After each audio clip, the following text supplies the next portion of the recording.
Así es la despedida de nuestros compañeros Juan Francisco Martín y Santiago Ordóñez, antes de montarse en el tren de camino a Varsovia y después de vuelta a León. Después de una semana llena de entrevistas e historias conmovedoras que dejan al descubierto lo que significa una guerra.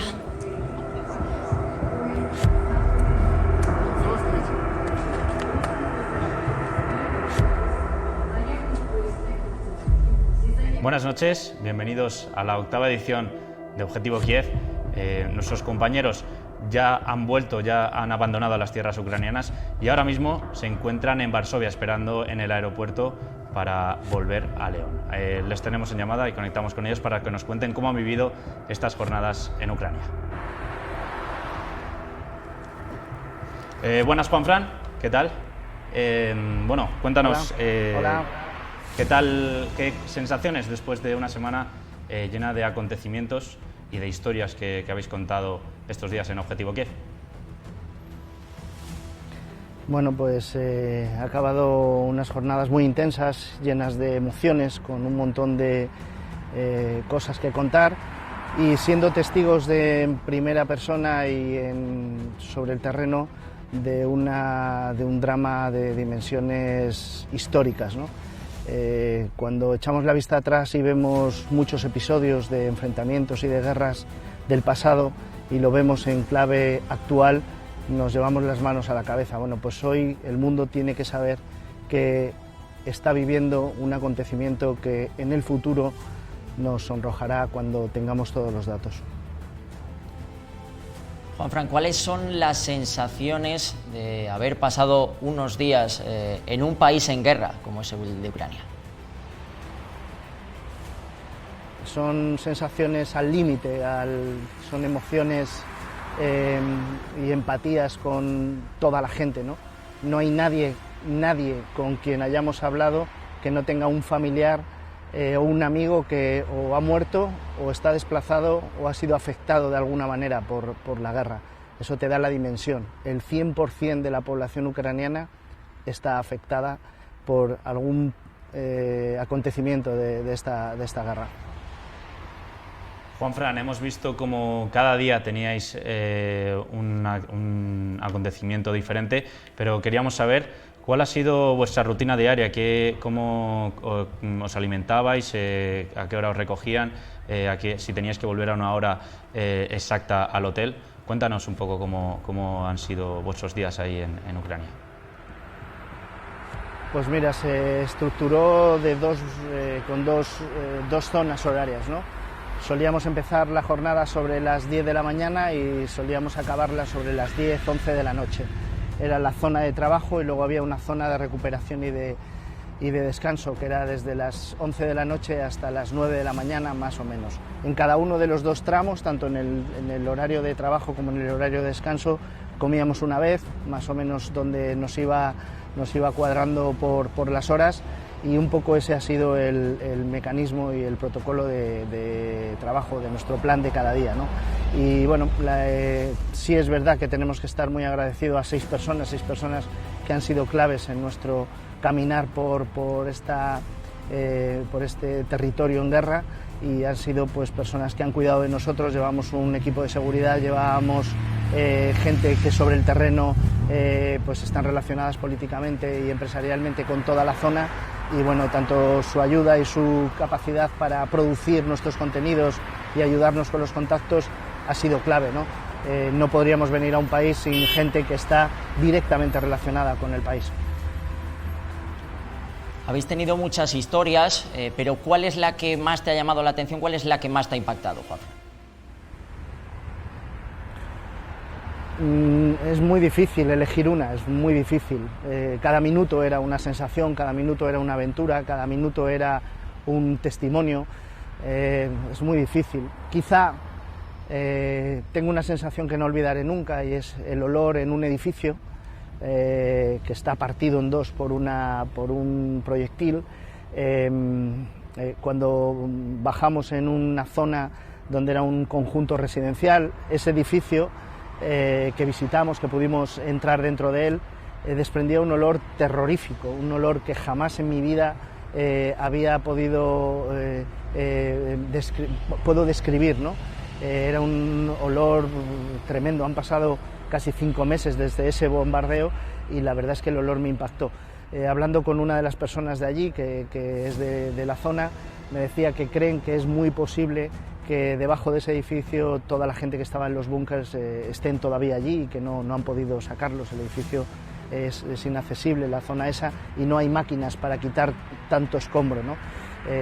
Hay que contar a la gente que Ucrania aún no puede contar los muertos, porque no hay una estadística. La gente, cuando abandonaba sus lugares, no se iba a un registro y decía que se marchaba.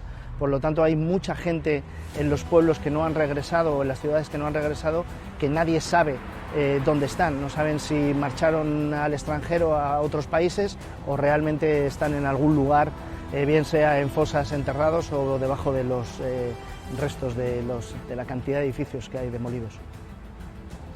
Juanfran, hemos sido el único medio capaz de entrar en el centro de operaciones del batallón de Azov. Una entrevista que veremos en los próximos días en Objetivo Kiev. Cuéntanos cómo fue el momento de reunirse con ellos. Pues mira, me acompaña uno de los técnicos más veteranos de la televisión en España, la televisión local, Santi, nuestro jefe técnico, y él y yo hablábamos de lo impactados que quedamos con toda esta información, ¿no?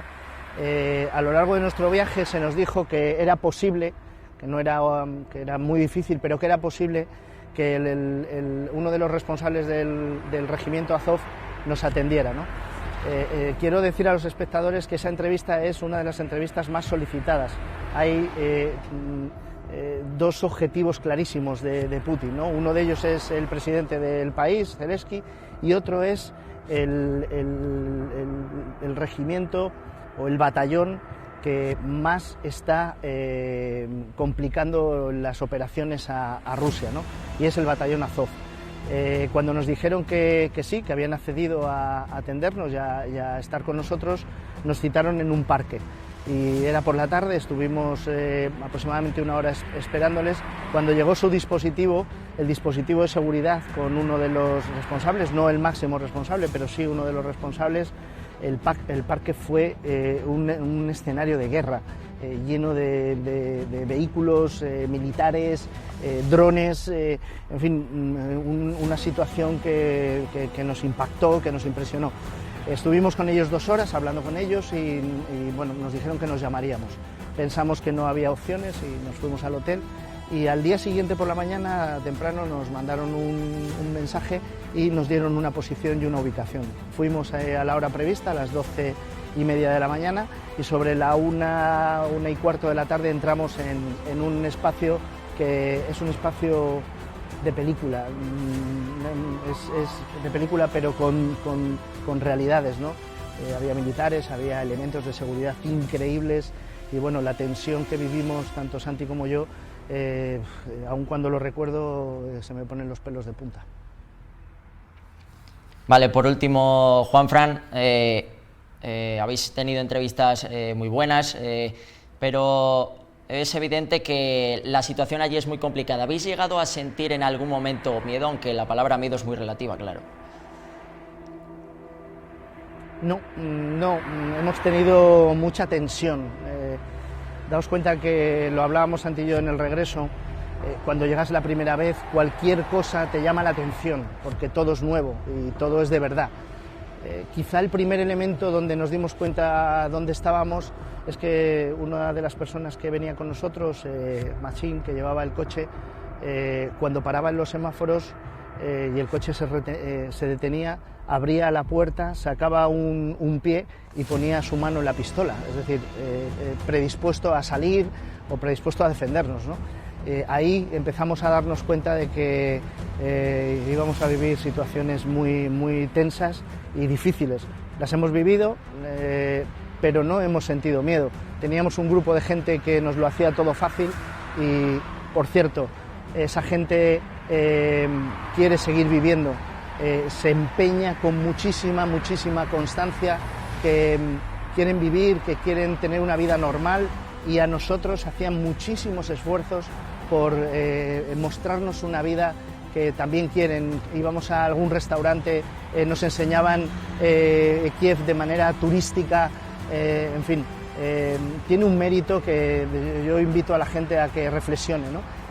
Muchos de ellos no tienen a sus familias en Kiev, todo lo que se hace en Kiev desde la mañana hasta la noche está relacionado con la defensa de su país, y ellos estaban con nosotros intentando mostrar el Kiev que haga que volvamos un día que no estén en guerra. Esperemos que pronto se solucione el conflicto y que los ciudadanos ucranianos puedan volver a la normalidad. Juanfran, muchas gracias por contactar con nosotros, conectar con nosotros, y buen viaje. Nos vemos ya aquí en España, en León. Muchas gracias, Juanfran, buen viaje. Muy bien, gracias.